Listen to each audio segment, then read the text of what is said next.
राजनीति में बड़ी बड़ी टींगे हाँकते हैं। ये लखनऊ में आपने देखा होगा, डीजीपी के आवास के, पहले प्रदेश का जो डीजीपी है उनका आवास और उनका कार्यालय एक ही भवन में था। उनके ठीक सामने 500 मीटर की दूरी पर एक कुख्यात बर्बर माफिया ने 5 बड़ी बड़ी हवेलियां खड़ी कर दी थी। तो मैं एक दिन डीजीपी का विदाई था, तो मैं वहां गया था, तो मेरे एक अधिकारी ने बताया, उन्होंने कहा साहब इस सामने जो बिल्डिंग दिखाई दे रही है आप जानते हैं किसकी है? मैंने कहा भी किसी ने बनाए होंगे। कहा नहीं नहीं ये उस माफिया की है। अरे हमने कहा किसकी जमीन है ये? तो कहा गया कि ये जमीन जांच करवानी चाहिए। वास्तव में मैं आया, मैंने उसके कागज मंगवाए, तो मुझे कुछ कागज मिले, सब तो शत्रु संपत्ति है,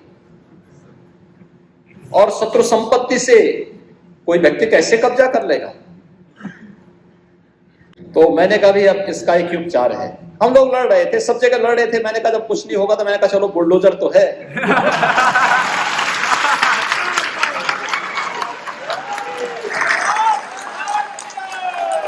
और फिर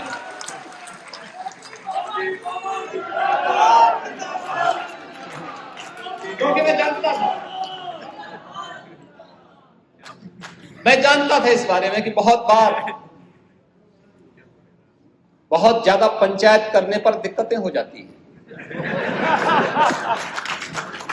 तो उस समय पंचायत न करके फिर सीधे जवाब देने की आवश्यकता होती है, और वह सीधा जवाब देने की जब कार्रवाई प्रारंभ हुई तो आज आप देख रहे होंगे कोई माफिया अब किसी सरकारी भूमि पर, किसी व्यापारी की भूमि पर, किसी निर्दोष या किसी संभ्रांत नागरिक की भूमि पर कब्जा नहीं कर पाएगा, कभी नहीं कर पाएगा। ट्विटर पे खेल रहे होते प्रदेश में, कोरोना महामारी से लोग जान दे रहे होते, कोई पता ही नहीं था। होता ही एक पार्टी का देखते ही होंगे, देश पे कोई आपदा आती है वे इटली भाग जाते हैं। उनको देश से कोई मतलब ही नहीं। उत्तर प्रदेश ने उनकी पूरी खानदान को प्रधानमंत्री पद तक पहुंचाया, लेकिन उत्तर प्रदेश के बाहर जाएंगे कहेंगे उत्तर प्रदेश के लोग तो बहुत खराब है।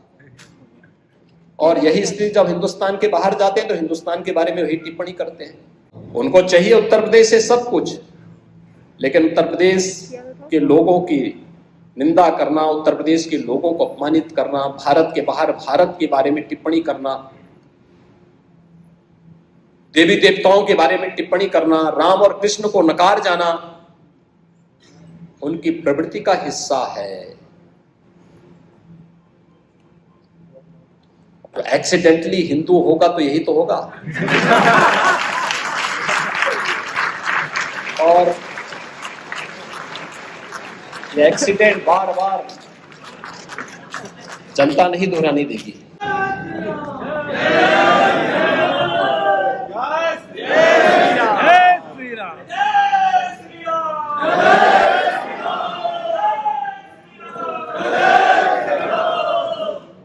आज के इस प्रबुद्ध सम्मेलन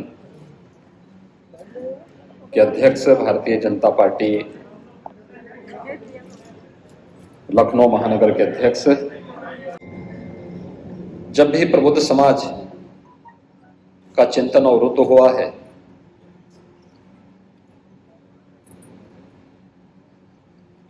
तो देश के सामने संकट आया है।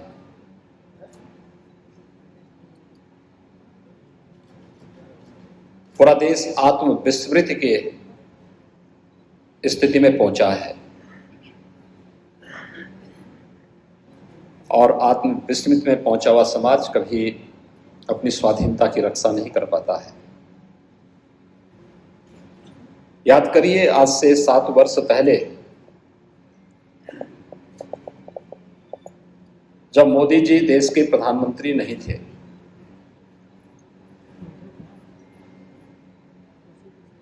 चीन ने देश पर हमला की, चीन ने देश के अंदर घुसपैठ की थी,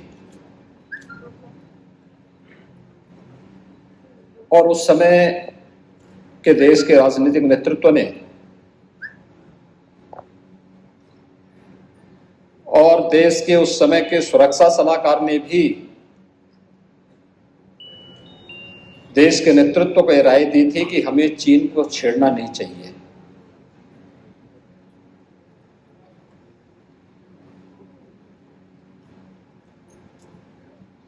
उस समय देश का नेतृत्व इस प्रकार की हरकतों को नजरअंदाज करने का प्रयास करता था। ये खबरें सरकार की और समाचार पत्रों की सुर्खियां तो बनती थी, लेकिन सरकार के लिए चिंता का विषय नहीं बनती थी। और याद करिए उन दो घटनाओं को जो चीन ने पिछले 2 वर्ष के अंदर शरारतपूर्ण तरीके से करने का प्रयास किया। एक बार जब डोकलाम में उसने जबरन करने का प्रयास किया, और एक बार तब जब लद्दाख के पास भी उसने इसी प्रकार की चेष्टा की। कैसा भारत का नेतृत्व वहां पे अड़ गया और चीन को उसी की भाषा में जवाब देने की स्थिति में जब भारत खड़ा हुआ तो चीन को पीछे हटने के लिए मजबूर होना पड़ा। नेतृत्व जब ईमानदार होता है, चरित्रवान होता है, राष्ट्र के प्रति समर्पण का भाव होता है, तो पूरा देश एकजुट होकर के उसके पीछे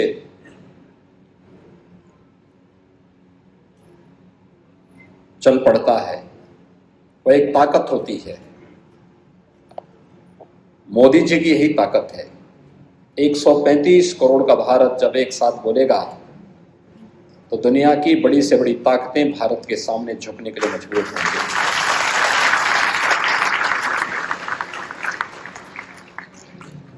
एक 135 करोड़ का भारत, हर जगह मोदी जी नहीं जा सकते, हर जगह मैं भी नहीं जा सकता, लेकिन हम लोगों के प्रतिनिधि के रूप में हमारे जनप्रतिनिधि जा सकते हैं कुछ जगह, लेकिन उनकी भी क्षमता सीमित होगी। आप जैसा प्रबुद्ध वर्ग समाज के हरेक तबके के बीच में जा सकता है, और आपके पास समाज का हरेक तबका, क्योंकि आप में आपके बीच में यहां पर जो उपस्थित प्रबुद्ध जन हैं, जो मुझे बताया गया कि यहाँ पे अधिवक्ता भी हैं, चिकित्सक भी हैं, शिक्षक भी हैं, प्रतिष्ठित व्यवसायी भी हैं, जीवन की प्रत्येक क्षेत्र में कार्य करने वाले वे सभी लोग हैं जो वास्तव में समाज का नेतृत्व करता है अपने अपने फील्ड में, जिसने कुछ करके दिखाया है। लेकिन आपकी उपस्थिति हर एक जगह है। आप उस विचारधारा को लेकर के, आप उन मूल्यों को लेकर के, उन आदर्शों को लेकर के समाज के उस तबके के बीच में जा सकते हैं, उनको बता सकते हैं कि वास्तव में देश के हित में क्या आवश्यक है और हमारा हित कहां निहित है। मैं कभी कभी ये नहीं समझ पाता हूं कि बहुत बार लोग अपनी प्राथमिकता भूल जाते हैं। उनके स्वयं के स्वार्थ प्रबल हो जाते हैं समाज और राष्ट्र के हितों की तुलना में, और यहीं पर वह गलती करता है। अगर हमारा देश कमजोर होगा तो कोई व्यक्ति मजबूत होकर के कुछ नहीं कर सकता।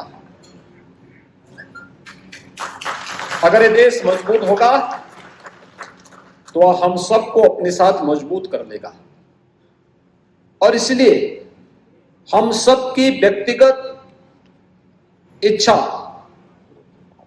व्यक्तिगत शानो शौकत, व्यक्तिगत स्वार्थ, व्यक्तिगत उपासना विधि, व्यक्तिगत मत और मजहब की स्वतंत्रता राष्ट्र धर्म के सामने गौण है। और भारतीय जनता पार्टी अपने प्रत्येक कार्यकर्ता को यही बताती है कि हमारे लिए दल से महत्वपूर्ण देश है,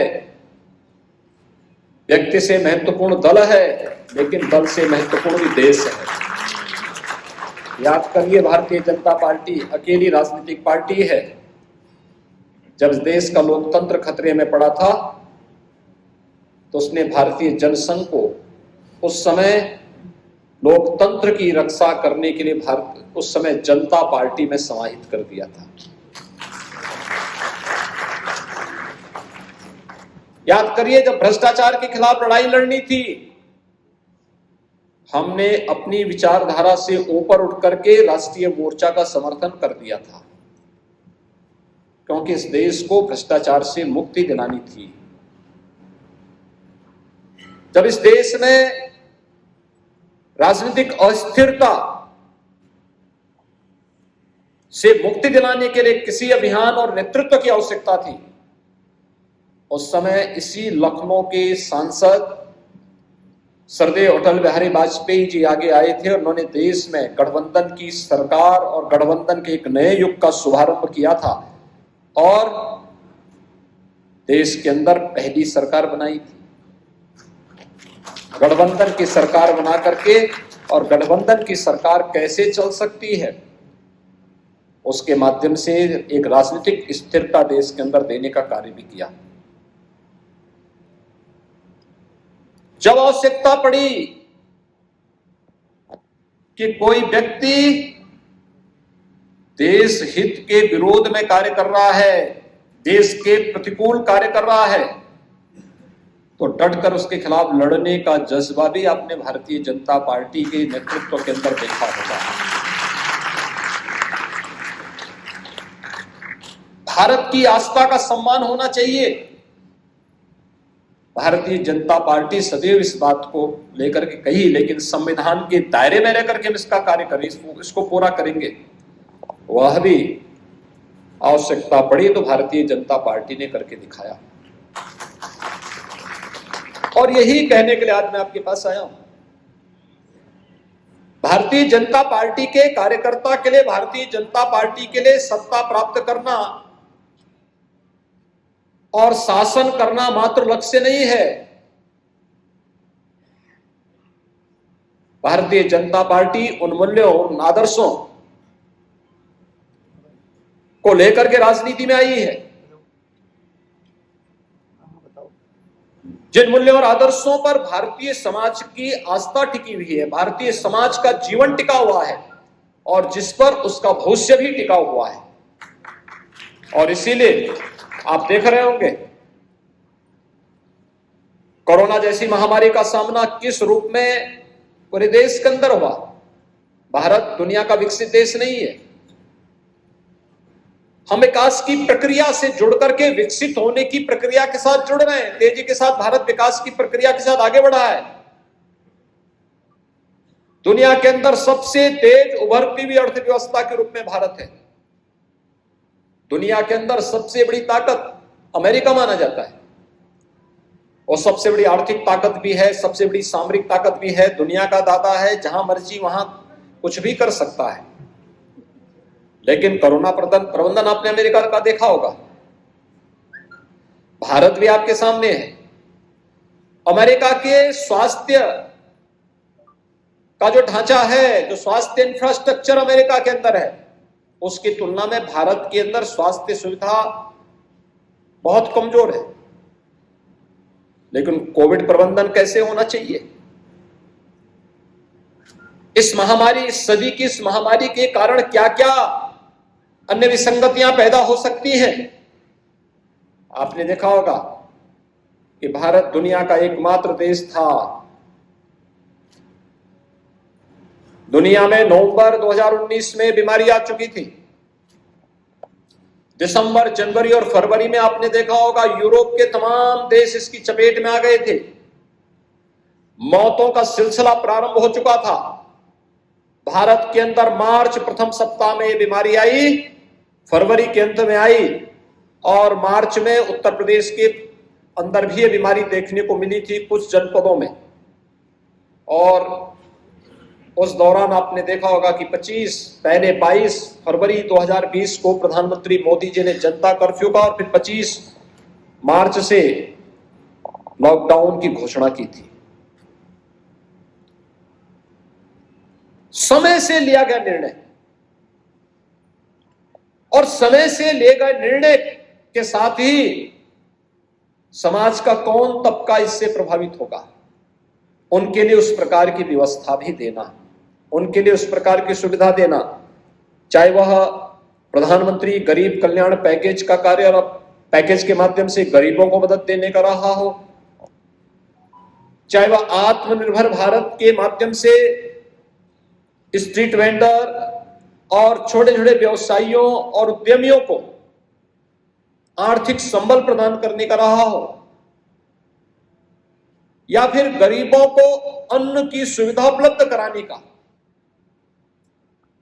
कोई भी महामारी दुनिया के अंदर आई हो, लगभग हर 100 साल में एक बार महामारी आती ही आती है। 1918 से 26 के बीच में जब स्पेनिश फ्लू आया था, उस बीमारी से उतनी मौतें नहीं हुई थी जितनी भूख से मौत हुई थी। और मैं आपको कह सकता हूं कि देश का सबसे बड़ा प्रदेश उत्तर प्रदेश है। 24 करोड़ से अधिक की आबादी उत्तर प्रदेश में निवास करती है, और उत्तर प्रदेश के अंदर कोरोना प्रबंधन देश और दुनिया के सामने बेहतरीन रहा। लेकिन साथ साथ मैं कह सकता हूं, भूख से एक भी व्यक्ति की मौत नहीं हुई। एक भी व्यक्ति की मौत भूख से नहीं हुई, क्योंकि हर व्यक्ति को फ्री में राशन देने की व्यवस्था सरकार ने उपलब्ध कराई। जिन गरीबों के लिए अपने छोटे खर्चे की आवश्यकता थी, उनके लिए भी उस प्रकार की सुविधा उपलब्ध कराई।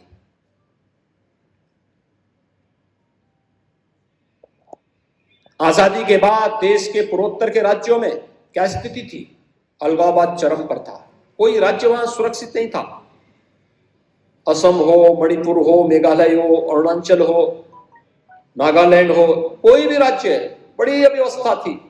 अलग अलग ग्रुप खड़े हो गए थे, भारत के खिलाफ हथियार लेकर के खड़े थे।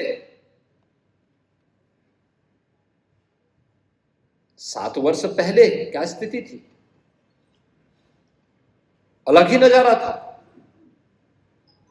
और 7 वर्ष में कैसे तस्वीर बदल गई पूर्वोत्तर के राज्यों की?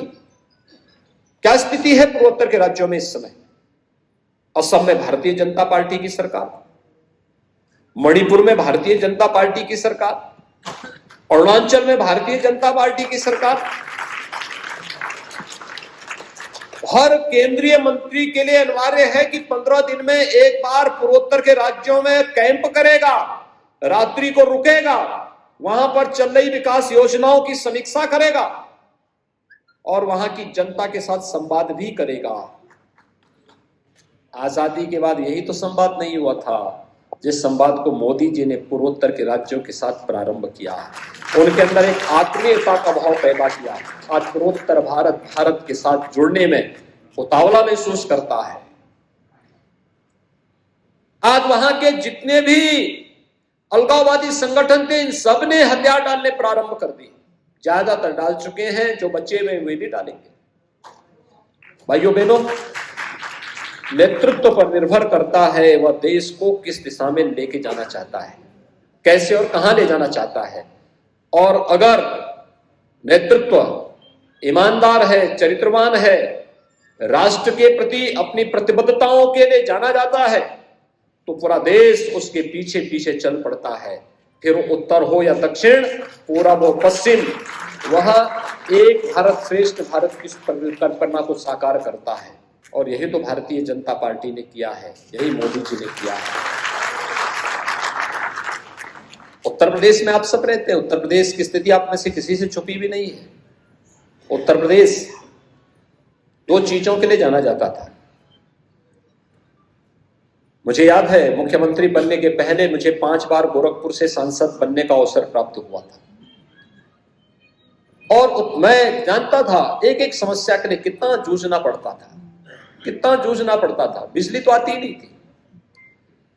हम लोग ये मान लिए थे, एक नियति मान लिए थे, प्रदेश के अंदर जहां से चलो, प्रदेश की सीमा आते ही सड़कों पे गड्ढे, बड़े बड़े गड्ढे दिखाई देते थे। सायकाल जहां से अगर चलो, सड़क मार्ग से जहां से अंधेरा प्रारंभ होता था, उत्तर प्रदेश मान लो प्रारंभ हो गया है। और दंगे हर तीसरे दिन, चौथे दिन एक बड़ा दंगा उत्तर प्रदेश में होता था। कोई जनपद ऐसा नहीं बचा था जहां बड़े बड़े दंगे न हुए। लोगों को कर्फ्यू का सामना न करना पड़ा, पर्व और त्योहार शांतिपूर्ण तरीके से नहीं मनाए जा सकते थे, बहन बेटियों की इज्जत सुरक्षित नहीं थी, शासन की योजनाओं पे सरकार के संरक्षण में डकैतियां डाली जा रही थी, और उत्तर प्रदेश की छवि ऐसी हो गई थी कि उत्तर प्रदेश का नौजवान कभी उत्तर प्रदेश के बाहर जाता था तो उसको लोग हे दृष्टि से देखते थे। कुछ जनपद तो ऐसे हो गए थे कि वहां के नौजवान अगर कहीं उस जनपद का नाम ले ले तो होटल के लोग, होटल वाले कमरा नहीं देते थे, धर्मशाला वाले वहां उसको ठहरने नहीं देते थे। ये उत्तर प्रदेश की पहचान हो गई थी। लेकिन आज हमारी सरकार के 4.5 वर्ष पूरे हो रहे हैं और मैं कह सकता हूं 4.5 वर्ष के दौरान प्रदेश के अंदर एक भी दंगा नहीं हुआ है।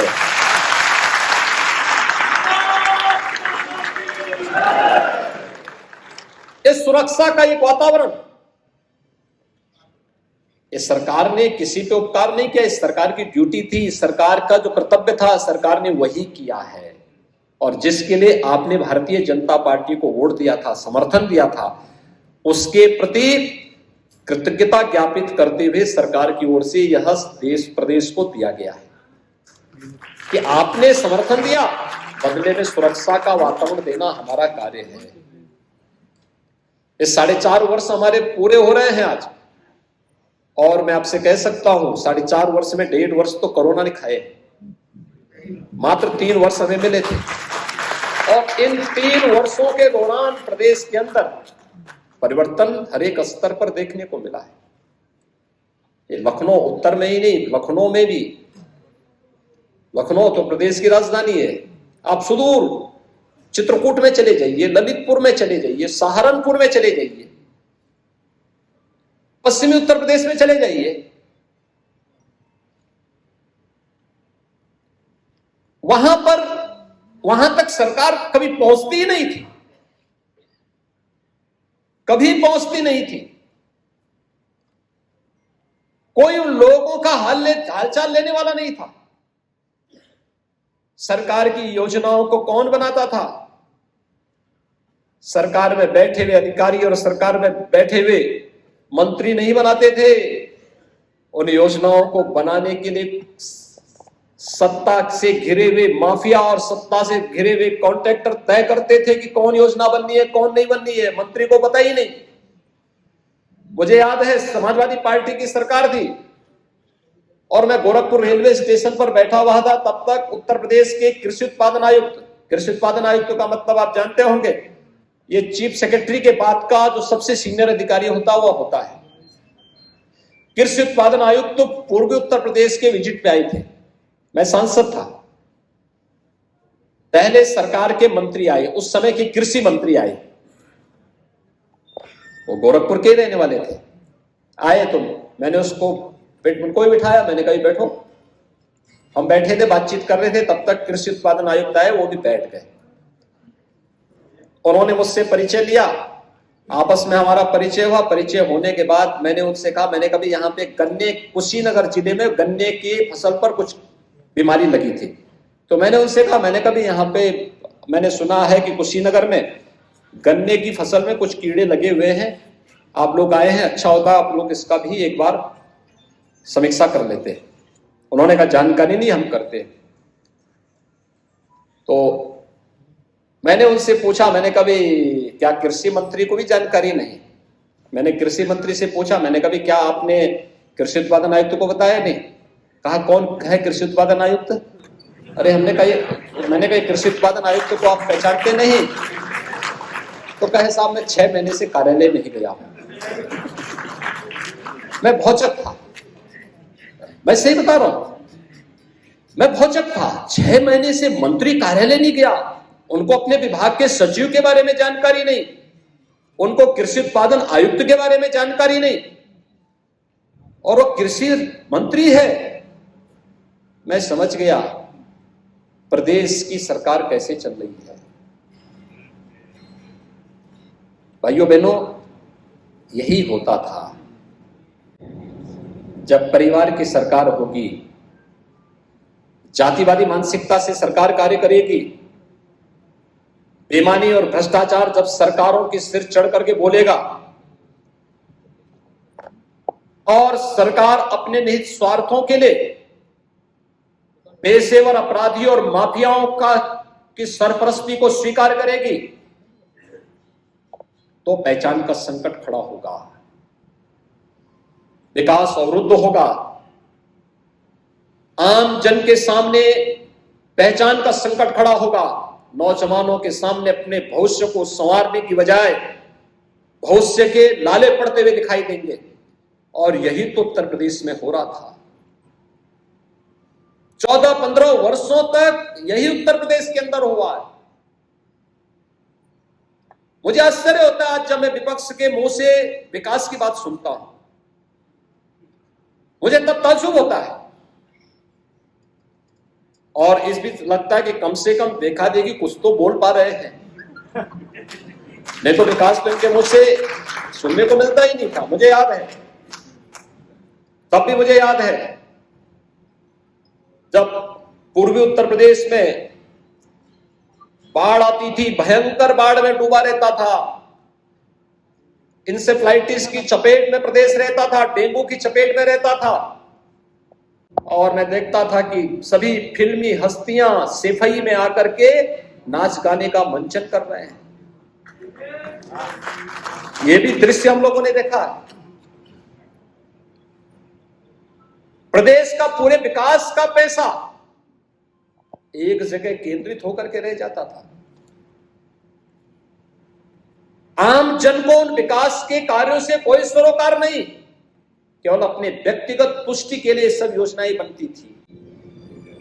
ठेकेदारों को संतुष्ट करने के लिए ये सब होता था और कोई और भी छुपा हुआ नहीं। राजनीति में बड़ी बड़ी टींगे हाँकते हैं। ये लखनऊ में आपने देखा होगा, डीजीपी के आवास के, पहले प्रदेश का जो डीजीपी है उनका आवास और उनका कार्यालय एक ही भवन में था। उनके ठीक सामने 500 मीटर की दूरी पर एक कुख्यात बर्बर माफिया ने 5 बड़ी बड़ी हवेलियां खड़ी कर दी थी। तो मैं एक दिन डीजीपी का विदाई था तो मैं वहां गया था, तो मुझे मेरे एक अधिकारी ने बताया, उन्होंने कहा साहब इस सामने जो बिल्डिंग दिखाई दे रही है आप जानते हैं किसकी है? मैंने कहा भी किसी ने बनाए होंगे। कहा नहीं ये उस माफिया की है। अरे हमने कहा किसकी जमीन है ये? तो कहा गया कि ये जमीन जांच करवानी चाहिए। वास्तव में मैं आया, मैंने उसके कागज मंगवाए तो मुझे कुछ कागज मिले, सब तो शत्रु संपत्ति है। और शत्रु संपत्ति से कोई व्यक्ति कैसे कब्जा कर लेगा? तो मैंने कहा भी अब इसका एक ही उपचार है। हम लोग लड़ रहे थे, सब जगह लड़ रहे थे। मैंने कहा जब कुछ नहीं होगा तो मैंने कहा चलो बुलडोजर तो है।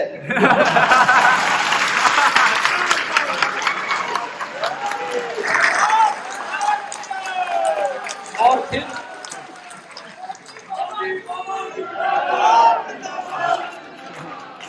क्योंकि मैं जानता था इस बारे में कि बहुत ज्यादा पंचायत करने पर दिक्कतें हो जाती हैं। तो उस समय पंचायत न करके फिर सीधे जवाब देने की आवश्यकता होती है। और वह सीधा जवाब देने की जब कार्रवाई प्रारंभ हुई तो आज आप देख रहे होंगे कोई माफिया अब किसी सरकारी भूमि पर, किसी व्यापारी की भूमि पर, किसी निर्दोष या किसी संभ्रांत नागरिक की भूमि पर कब्जा नहीं कर पाएगा, कभी नहीं कर पाएगा। मैं देख रहा हूं बहुत सारे लोग सरेंडर कर रहे हैं, भाग रहे हैं, संपत्ति को सुपुर्द करते हुए भाग रहे हैं। अकेले प्रयागराज में 100 एकड़ भूमि हमें सुपुर्द की गई है। 100 एकड़ भूमि, और हर महानगर में इसी प्रकार से चल रहा है। और मैंने इस बारे में कहा, मैंने कहा यहाँ पे गरीबों के लिए आवास बनाओ पहले, फिर आवास के लिए जो भूमि बचती है फिर इस भूमि पर अलग अलग तबके के लोगों के लिए भी आवास की सुविधा दो, अच्छी सुविधा दो, बुनियादी सुविधाओं से परिपूर्ण अच्छी हाउसिंग स्कीम निकल लेकर के आओ। यानी प्रदेश के अंदर किस प्रकार का वातावरण बनाया था। और मुझे बहुत अफसोस होता था, लोग मुझसे कहते थे जब कोई राष्ट्राध्यक्ष से भेंट होती थी कोई राजदूत मिलने के लिए आता था, किसी देश का एम्बेसडर आते थे, शिष्टाचारवश भी आते थे, उनके अपने आर्थिक हित भी जुड़े होते थे, व्यवसायिक हित भी जुड़े होते थे, वे आते थे, भेंट करते थे। महीने में 2-3-4 इस प्रकार के लोग आते हैं और हमें अपने राज्य के बारे में अपना प्रेजेंटेशन प्रस्तुत भी करना होता है, हमें अपने बारे में बताना होता है कि हम क्या स्थिति है, यूपी की स्थिति क्या है।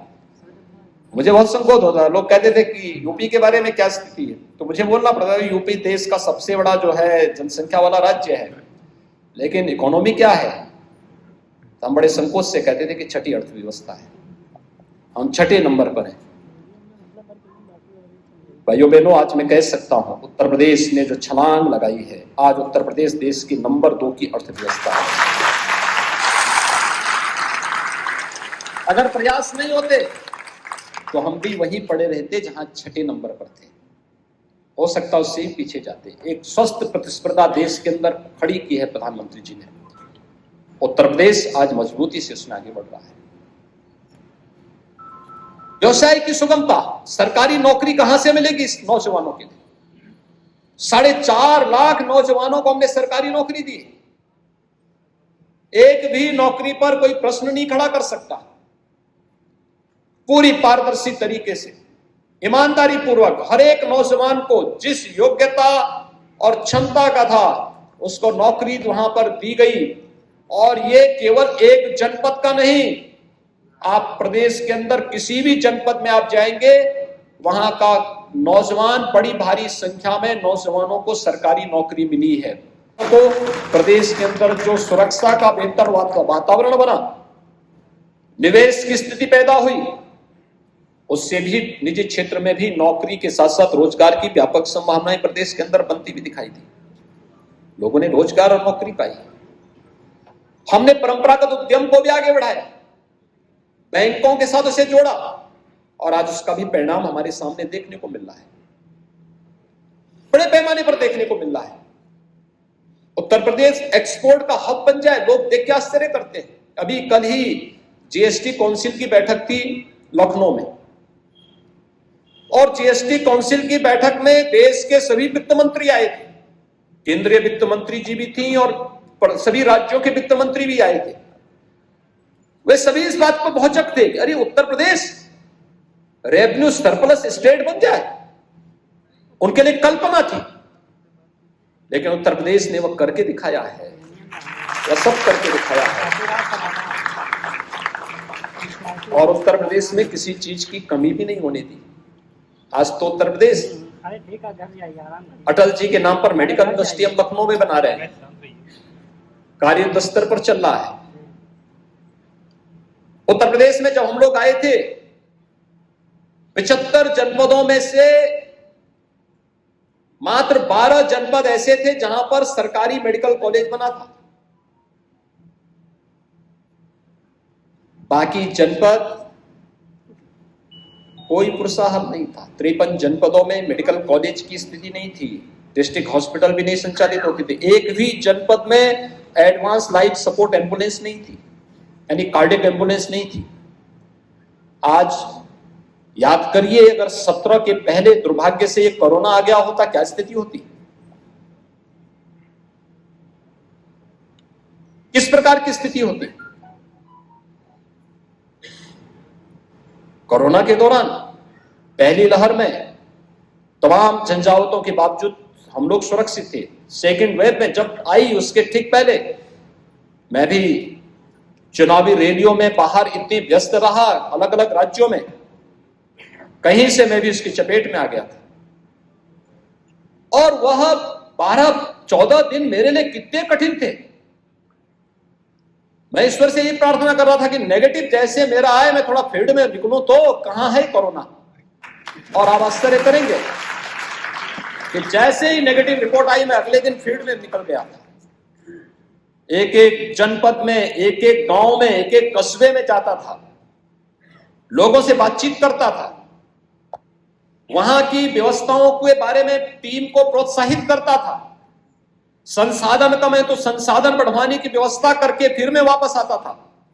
और आपने देखा होगा, दुनिया के अंदर उत्तर प्रदेश ने कोरोना प्रबंधन का सबसे अच्छा मॉडल खड़ा किया। याद करिए, ये मॉडल खड़ा करने के लिए मेहनत करनी पड़ती है, परिश्रम करना पड़ता है, टीम वर्क से सब कार्य प्रारंभ होता है। जहां पर मंत्री अपने अधिकारी को न पहचान रहा हो और अधिकारी अपने मंत्री को न पहचान पा रहा हो, क्या उन लोगों से उम्मीद करते हैं?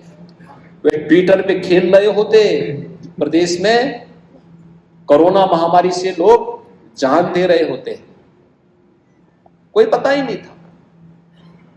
होता ही एक पार्टी का देखते ही होंगे, देश पे कोई आपदा आती है वे इटली भाग जाते हैं, उनको देश से कोई मतलब ही नहीं। उत्तर प्रदेश ने उनकी पूरी खानदान को प्रधानमंत्री पद तक पहुंचाया, लेकिन उत्तर प्रदेश के बाहर जाएंगे, कहेंगे उत्तर प्रदेश के लोग तो बहुत खराब है। और यही स्थिति जब हिंदुस्तान के बाहर जाते हैं तो हिंदुस्तान के बारे में वही टिप्पणी करते हैं। उनको चाहिए उत्तर प्रदेश से सब कुछ, लेकिन उत्तर प्रदेश के लोगों की निंदा करना, उत्तर प्रदेश के लोगों को अपमानित करना, भारत के बाहर भारत के बारे में टिप्पणी करना, देवी देवताओं के बारे में टिप्पणी करना, राम और कृष्ण को नकार जाना, उनकी प्रवृत्ति का हिस्सा है। तो एक्सीडेंटली हिंदू होगा तो यही तो होगा। और ये एक्सीडेंट बार बार जनता नहीं दोहराने देगी। और इसलिए भाइयों बहनों, मैं आज आपसे अनुरोध करने के लिए आया हूं। पूरा देश वर्तमान में देख रहा है, आपने देखा होगा। मैं यहाँ के कार्यक्रम के पहले दूसरे जनपद के बैठक के बाद मैं चला गया था, कार्यक्रम संपन्न करके फिर अभी वापस आया हूं और फिर कल से अन्य जनपदों के कार्यक्रमों में फिर निकलूंगा। 4.5 वर्ष हम लोगों ने न दिन देखा न रात्रि देखी, न रुके न डिगे न थके। प्रदेश के हित के लिए कड़े से कड़े निर्णय लेने में और प्रदेश की जनता के लिए किसी भी स्थिति पे जाकर के उन कार्यक्रमों को लागू करवाने के लिए हम लोगों ने पूरा प्रयास किया है, हर संभव प्रयास किया है। और मेरी आप सबसे अपील होगी, प्रबुद्धजन समाज का ओपिनियन को बनाता है, समाज को एक दृष्टि देता है, सही दृष्टि देता है। कहीं कोई बात होती है, किसी स्तर पर होती है, वहां पे लोगों को समझाने, सही राह दिखाने का कार्य करता है। और इस विषय में भी आप सबसे अपील होगी, अगले 6 महीने प्रदेश के लिए बहुत महत्वपूर्ण होंगे। कैसा राज चाहिए? दंगा मुक्त, भय मुक्त, विकास और ईमानदारी से प्रदेश के हित के बारे में सोचने वाली सरकार चाहिए, या दंगाइयों को मुख्यमंत्री आवास पर बुला करके सम्मानित करने वाले वही भ्रष्ट, वही माफिया, वही पेशेवर वे लोग जिन्होंने प्रदेश की पहचान का संकट प्रदेश की जनता के सामने खड़ा किया था, वही लोग। और इस पर एक स्वस्थ बहस के साथ साथ उन सभी कार्यों की समीक्षा करते हुए आगे बढ़ने के लिए आप सबका आह्वान करने के लिए आज मैं विशेष रूप से लखनऊ उत्तर के इस विधानसभा क्षेत्र में उपस्थित हुआ हूं। मेरी आप सबसे अपील होगी और उस दिशा में हमें आगे बढ़ने की आवश्यकता है। आज तो आप देख सकते हैं किस प्रकार की स्थितियां हैं। कोई सोचता था? लोग कहते थे अयोध्या के बारे में,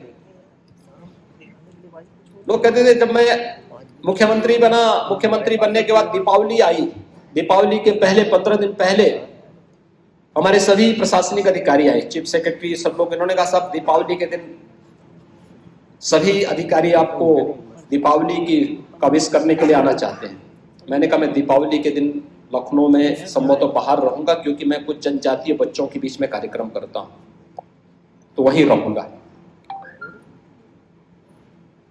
तो उन्होंने कहा कि हम लोग कब आना, हम भी आना चाहते हैं। तो मेरे दिमाग में आया, मैंने कहा अधिकारी मुझे दीपावली की शुभकामना देने के लिए आना चाहते हैं, लेकिन दीपावली का आयोजन तो अयोध्या से जुड़ा हुआ है, तो क्या अयोध्या की दीपावली कैसे होती है इसको देखना चाहिए।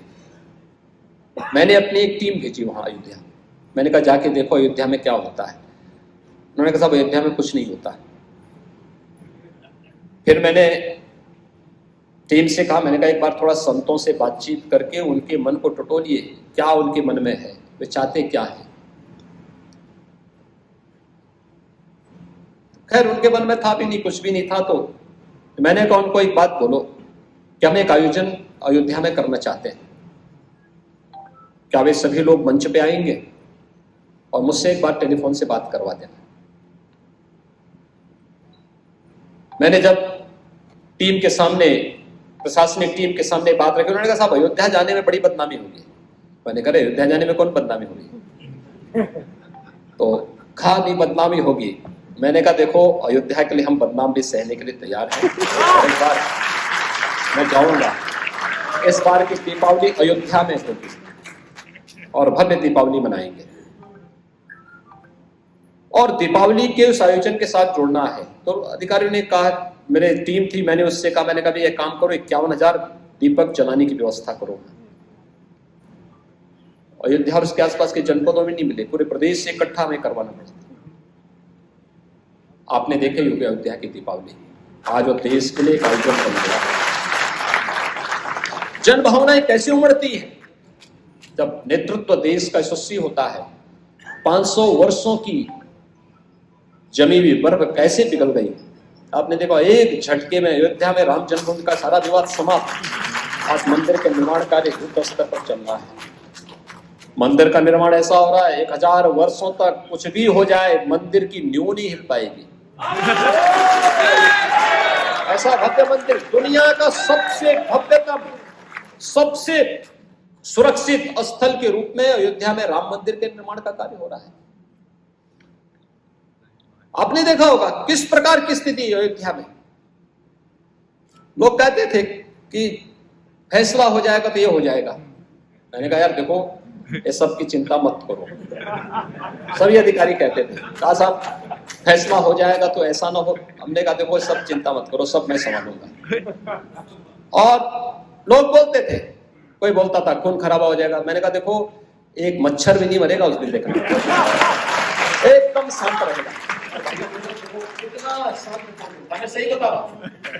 9 नवंबर 2019 को जब श्री राम जन्मभूमि का फैसला आया था, यानी उस दिन प्रदेश में एक सामान्य छिनैती की घटना भी नहीं घटित हुई। अक्सर मैं देखता हूं कि कोई मोबाइल फोन से बात कर रहा है, कोई दूसरा आया तुरंत छीन के भाग रहा है।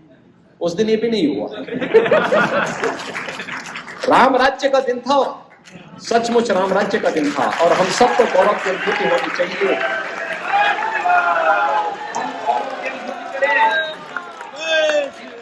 अयोध्या उत्तर प्रदेश में है, अयोध्या उत्तर प्रदेश में है, मथुरा उत्तर प्रदेश में है और काशी उत्तर प्रदेश में है। गंगा यमुना और सरस्वती का त्रिवेणी संगम प्रयागराज उत्तर प्रदेश में है। हम सबको अपने आस्था के इन केंद्रों पर गौरव की अनुभूति करनी चाहिए। इनके संरक्षण के लिए, इनके संवर्धन के लिए, आने वाली पीढ़ी की आस्था इनके साथ जुड़ी रहे और हम मजबूती के साथ इन व्यवस्थाओं के साथ जुड़ करके गौरव की अनुभूति कर सके। इस पर हम सबको मिलकर के आगे बढ़ना होगा। मुझे लगता है कि प्रबुद्ध संवेदन के अवसर पर मैं आप सबसे ये अपील करूंगा कि 4.5 वर्ष हम लोगों ने, हमारी पूरी टीम ने प्रदेश की जनता को समर्पित किए।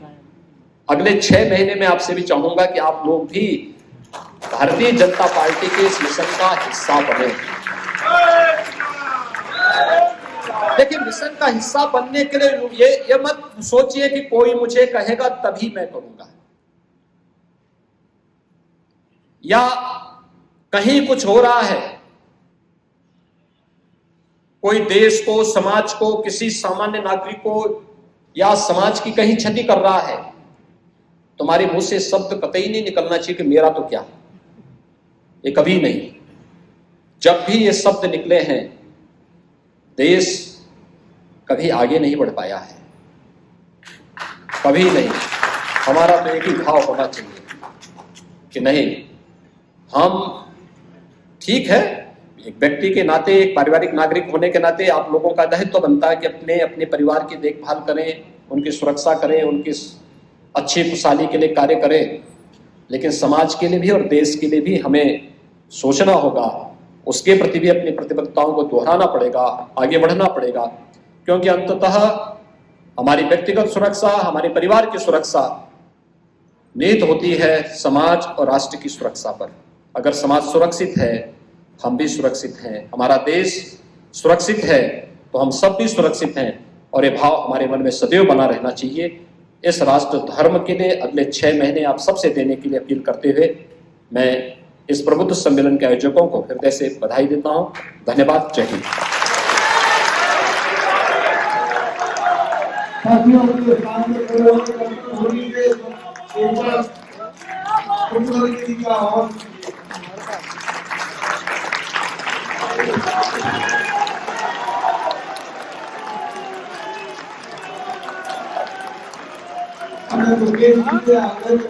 सभा का समापन के लिए धन्यवाद करता हूँ। आज के उत्तर विधानसभा के इस प्रबुद्ध सम्मेलन